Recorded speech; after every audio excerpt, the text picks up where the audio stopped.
വളരെ പ്രധാനപ്പെട്ട ഒരു വാർത്തയിലാണ് ഇപ്പോൾ ബ്രേക്കിംഗ് അവേഴ്സ് പോകുന്നത്. ശബരിമല സ്വർണ്ണ കവർച്ച കേസിൽ പ്രത്യേക സംഘത്തിന്റെ അന്വേഷണത്തിൽ ഹൈക്കോടതിക്ക് അതൃപ്തി. ചില കുറ്റവാളികളെ ഒഴിവാക്കുന്നതായാണ് സംശയം. ബോർഡ് മെമ്പർമാരായിരുന്ന വിജയകുമാർ, ശങ്കർദാസ് എന്നിവരെ അറസ്റ്റ് ചെയ്യാത്തതിൽ കോടതി ആശ്ചര്യം പ്രകടിപ്പിച്ചു. അതേസമയം പഴുതടച്ച അന്വേഷണം വേണമെന്നും ഹൈക്കോടതി നിർദ്ദേശിച്ചു. വിവരങ്ങളുമായി രേഷ്മ ബാബു കൊച്ചിയിൽ നിന്നും ചേരുകയാണ്. രേഷ്മ, ഇതുവരെ SITയുടെ ഒരു അന്വേഷണത്തിൽ പൂർണ്ണമായ തൃപ്തി പ്രകടിപ്പിച്ചുകൊണ്ടാണ് ഹൈക്കോടതി മുന്നോട്ട് പോയത്. പക്ഷേ ഈ അവസാന ഘട്ടത്തിൽ എത്തി നിൽക്കുമ്പോൾ ഒരു തരത്തിലുള്ള തൃപ്തിയും ഹൈക്കോടതി പ്രകടിപ്പിക്കുന്നില്ല. പകരം ചില സംശയങ്ങൾ ഉന്നയിക്കുകയാണ്. SITയുടെ വിശ്വാസ്യത തന്നെ ചോദ്യം ചെയ്യുന്ന രീതിയിലാണ് ഇന്ന് ഹൈക്കോടതിയിൽ നിന്ന് ഇടപെടൽ ഉണ്ടായത്. ഹൈക്കോടതിയുടെ ചോദ്യങ്ങൾ ഏത് വിധമായിരുന്നു രേഷ്മ?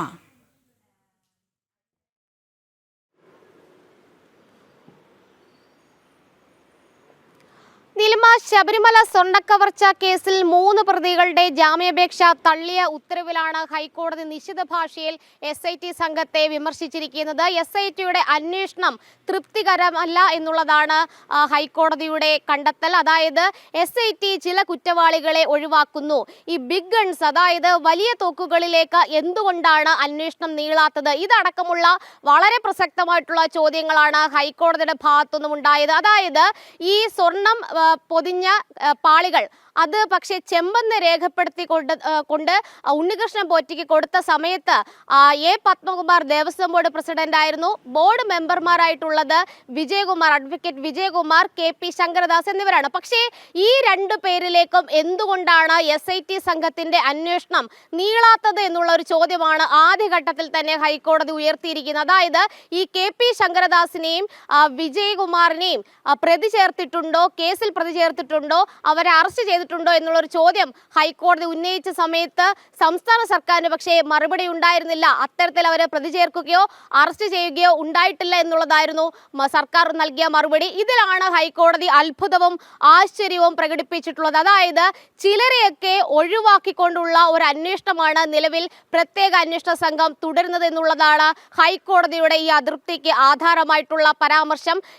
എല്ലാവരിലേക്കും അന്വേഷണം എത്തേണ്ടതുണ്ട്. കാരണം ഈ സ്വർണ്ണവേട്ട നടക്കുന്നു എന്ന് പറയുന്ന കാലഘട്ടത്തിൽ A. പത്മകുമാർ പ്രസിഡന്റ് ആകുന്നു. അതോടൊപ്പം തന്നെ ആ തീരുമാനമെടുത്ത ആ ബോർഡിൽ മെമ്പർമാരായിരുന്ന ആളുകളാണ് ഈ KP ശങ്കരദാസും അതോടൊപ്പം തന്നെ അഡ്വക്കേറ്റ് വിജയകുമാറും. അവരെ സ്വാഭാവികമായിട്ടും ചോദ്യം ചെയ്യേണ്ടതുണ്ട്. അവരുടെ ഉൾപ്പെടെയുള്ള തീരുമാനത്തിന്റെ അടിസ്ഥാനത്തിലാണ് ഉണ്ണികൃഷ്ണൻ പോറ്റിക്ക് ഈ സ്വർണ്ണപ്പാളികൾ, യഥാർത്ഥ സ്വർണ്ണപ്പാളികൾ ചെമ്പെന്ന് രേഖപ്പെടുത്തിക്കൊണ്ട് കൈമാറുന്നത്. അതുകൊണ്ട് തന്നെ സ്വാഭാവികമായിട്ടും അവരിലേക്ക് അന്വേഷണം നീളേണ്ടതുണ്ട്. പക്ഷേ എന്തുകൊണ്ടാണ് KP ശങ്കരദാസിനെയും അതോടൊപ്പം തന്നെ വിജയകുമാറിനെ ഒഴിവാക്കിയത് എന്നുള്ളതാണ് കോടതി ഉന്നയിച്ചിട്ടുള്ള മറ്റൊരു പ്രസക്തമായിട്ടുള്ള ചോദ്യം. അതുകൊണ്ട് തന്നെ എല്ലാ കുറ്റവാളികളെയും നിയമത്തിന് മുന്നിൽ കൊണ്ടുവരണം. മാത്രവുമല്ല, ഇതിന്റെ ഏറ്റവും ആദ്യപടി, ഈ സ്വർണ്ണക്കവർച്ചയുടെ ആദ്യപടി എന്ന് പറയുന്നത് ഈ ബോർഡ് തീരുമാനത്തിന്റെ പുറത്താണ് ഉണ്ണികൃഷ്ണൻ പോറ്റിക്ക് ഈ പാളികൾ കൈമാറുന്നത്. ആ ബോർഡ് തീരുമാനം എടുത്തതിൽ അംഗങ്ങളായിരുന്ന 2 വ്യക്തികളെ ആ കേസിൽ നിന്ന് അപ്പാടെ ഒഴിവാക്കുക, അതിലൊരു സംശയത്തിന്റെ ദൃഷ്ടിയോടുകൂടി തന്നെയാണ് ഹൈക്കോടതി കണ്ടിട്ടുള്ളത്. അതുകൊണ്ട് തന്നെ പഴുതടച്ച കുറ്റമറ്റ രീതിയിലുള്ള അന്വേഷണം ഇക്കാര്യത്തിൽ വേണമെന്നുള്ള താക്കീതും മുന്നറിയിപ്പും SIT സംഘത്തിന് ഹൈക്കോടതി നൽകുന്നുണ്ട്. അതുമാത്രവുമല്ല, ഈ വൻ തോക്കുകളിലേക്ക് കൂടി അന്വേഷണം നീളണമെന്നുള്ള പരാമർശം ഹൈക്കോടതി വീണ്ടും ആവർത്തിച്ചിരിക്കുകയാണ്. കാരണം ഈ പ്രധാനമായിട്ടും ശങ്കർദാസിനെയും ഈ പറയുന്ന വിജയകുമാറിനെ ഒഴിവാക്കിക്കൊണ്ട് അന്വേഷണം മറ്റൊരു ദിശയിലേക്ക് കൊണ്ടുപോകാനായിട്ടുള്ള ശ്രമം ഈ പറയുന്ന SIT സംഘത്തിന്റെ ഭാഗമായിട്ടുണ്ടായിരുന്നോ എന്നുള്ളതാണ് ഹൈക്കോടതി സംശയം പ്രകടിപ്പിച്ചിട്ടുള്ളത്. അതുകൊണ്ട് തന്നെ ഇക്കാര്യത്തിൽ കൃത്യമായിട്ട് പഴുതടച്ച ഹൈക്കോടതിയുടെ മേൽനോട്ടം ഈ ഒരു അന്വേഷണത്തിൽ ഉണ്ടെങ്കിൽ കൂടിയും ഈ പഴുതടച്ചുകൊണ്ടുള്ള അന്വേഷണം നിലവിൽ നടത്തുന്നില്ല എന്നാണ് ഹൈക്കോടതിയുടെ മറ്റൊരു ബെഞ്ച് നിഗമനത്തിലേക്ക് എത്തിയിരിക്കുന്നത്. അതുകൊണ്ട് തന്നെ ഹൈക്കോടതി SIT സംഘത്തിന് ചില മുന്നറിയിപ്പ് കൂടി നൽകുന്നുണ്ട്.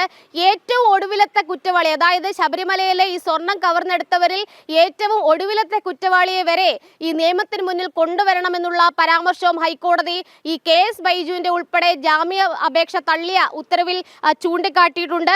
ഗൂഢാലോചനയിൽ ശങ്കർദാസിനും വിജയകുമാറിനും കൃത്യമായിട്ട് ഉത്തരവാദിത്തമുണ്ട്, ക്രിമിനൽ ഉത്തരവാദിത്തമുണ്ടെന്നാണ് ഹൈക്കോടതിയുടെ നിരീക്ഷണം. അന്വേഷണത്തിലെ വീഴ്ച ഉണ്ടായിട്ടുണ്ട്, അതായത് ഈ പ്രത്യേക സംഘത്തിന്റെ നിലവിലെ അന്വേഷണത്തിൽ വീഴ്ച ഉണ്ടായിട്ടുണ്ട് എന്നതിന് തെളിവാണ് ശങ്കരദാസിനെയും വിജയകുമാറിനെ ഒഴിവാക്കിയതെന്നാണ് ഹൈക്കോടതിയുടെ കണ്ടെത്തൽ. അതുകൊണ്ട് തന്നെ ഈ ഗൂഢാലോചനയിൽ പങ്കാളികളായ ആളുകളിലേക്ക് ഈ അന്വേഷണം എത്തേണ്ടതുണ്ട്.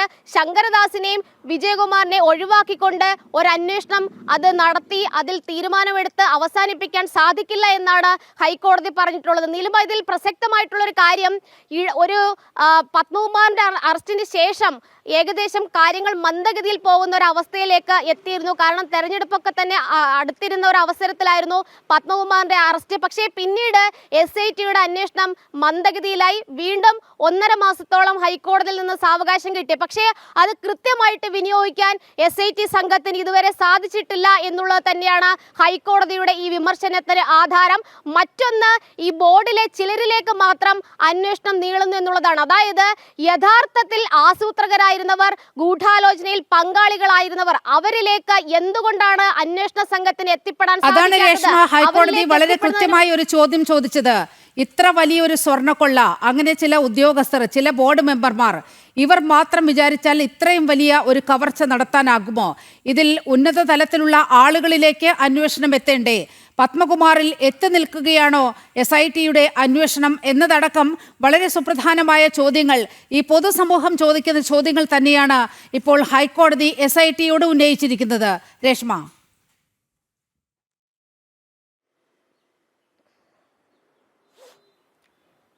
അതെ നീലിമ, അതായത് ചിലരിലേക്ക് മാത്രം അന്വേഷണം കേന്ദ്രീകരിച്ചുകൊണ്ട് കണ്ണിൽ പൊടിയിടാനായിട്ടുള്ള ശ്രമവും നടപടിയുമാണോ പ്രത്യേക സംഘത്തിന്റെ ഭാഗത്തു നിന്നും ഉണ്ടായതെന്നുള്ള ചോദ്യം പൊതുസമൂഹത്തിൽ നിന്ന് നേരത്തെ ഉയർന്നതാണ്. അതിപ്പോൾ ഹൈക്കോടതി ചോദിച്ചു കഴിയുമ്പോൾ അതിലേറെ പ്രസക്തിയുണ്ട്. അത് മാത്രമല്ല, ഈ CBIയുടെ അന്വേഷണം തന്നെ ഇക്കാര്യത്തിൽ വേണമെന്നുള്ള ഒരു നിലപാടുമായി ബന്ധപ്പെട്ട് ചില ഹർജികൾ, ഹൈന്ദവ സംഘടനകൾ നൽകിയ ഹർജികൾ ഹൈക്കോടതിയുടെ പരിഗണനയിലുണ്ട്.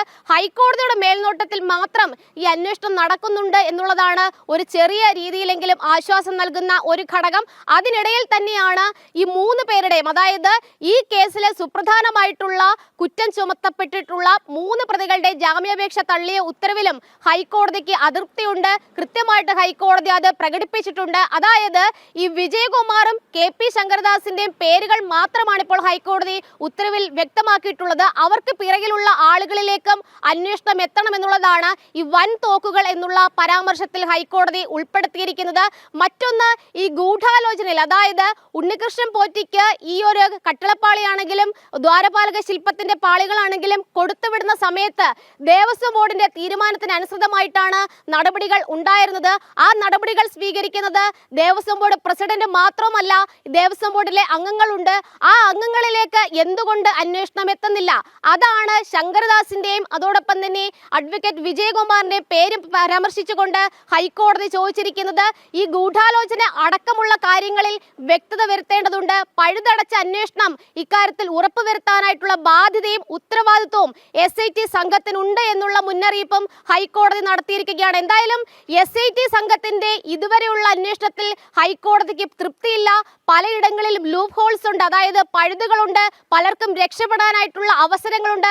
പ്രോസിക്യൂഷൻ പോലും പരാജയപ്പെടുന്ന ഒരു സാഹചര്യം എന്നാണ് ഹൈക്കോടതി വിലയിരുത്തിയിരിക്കുന്നത്. അതിന്റെ അടിസ്ഥാനത്തിലാണ് എന്തുകൊണ്ടാണ് ഇത്രയധികം ഏറ്റവും പ്രബലമായിട്ടുള്ള 2 പേർക്കെതിരെ അവരെ പ്രതി ചേർക്കാൻ പോലും SIT സംഘത്തിന് സാധിക്കാത്തത്, അവരെ കേസിലേക്ക് കൊണ്ടുവന്ന് അവരെ അന്വേഷണ വിധേയമായി അറസ്റ്റ് ചെയ്യാനായിട്ടുള്ള പ്രാപ്തിയിലേക്ക് എന്തുകൊണ്ടാണ് SIT സംഘം കടന്നു വരാത്തതെന്നുള്ള ചോദ്യം ഹൈക്കോടതി ഉന്നയിച്ചിരിക്കുന്നത്. എന്തായാലും ഈ 3 പേരുടെ, മുരാരി ബാബുവിന്റെയും N വാസുവിന്റെയും അതോടൊപ്പം തന്നെ KS ബൈജുവിന്റെയും ജാമ്യാപേക്ഷകൾ തള്ളിയ ഉത്തരവിലാണ് ഹൈക്കോടതി SIT സംഘത്തിന്റെ വീഴ്ച പരാമർശിച്ചിരിക്കുന്നത്. എന്തായാലും തുടർ ദിവസങ്ങളിൽ SIT സംഘത്തിന്റെ നടപടികൾ ഒരുപക്ഷെ ഹൈക്കോടതിയുടെ ഈ ഉത്തരവിന്റെ പശ്ചാത്തലത്തിൽ തന്നെ മുന്നോട്ട് പോകും. ഈ പറയുന്ന KP ശങ്കരദാസിനെയും അതോടൊപ്പം തന്നെ വിജയകുമാറിനെയും ചോദ്യം ചെയ്യാനായിട്ടുള്ള നീക്കങ്ങളിലേക്ക് അന്വേഷണ സംഘം കടക്കുമെന്നാണ് സൂചന. നിലിമ.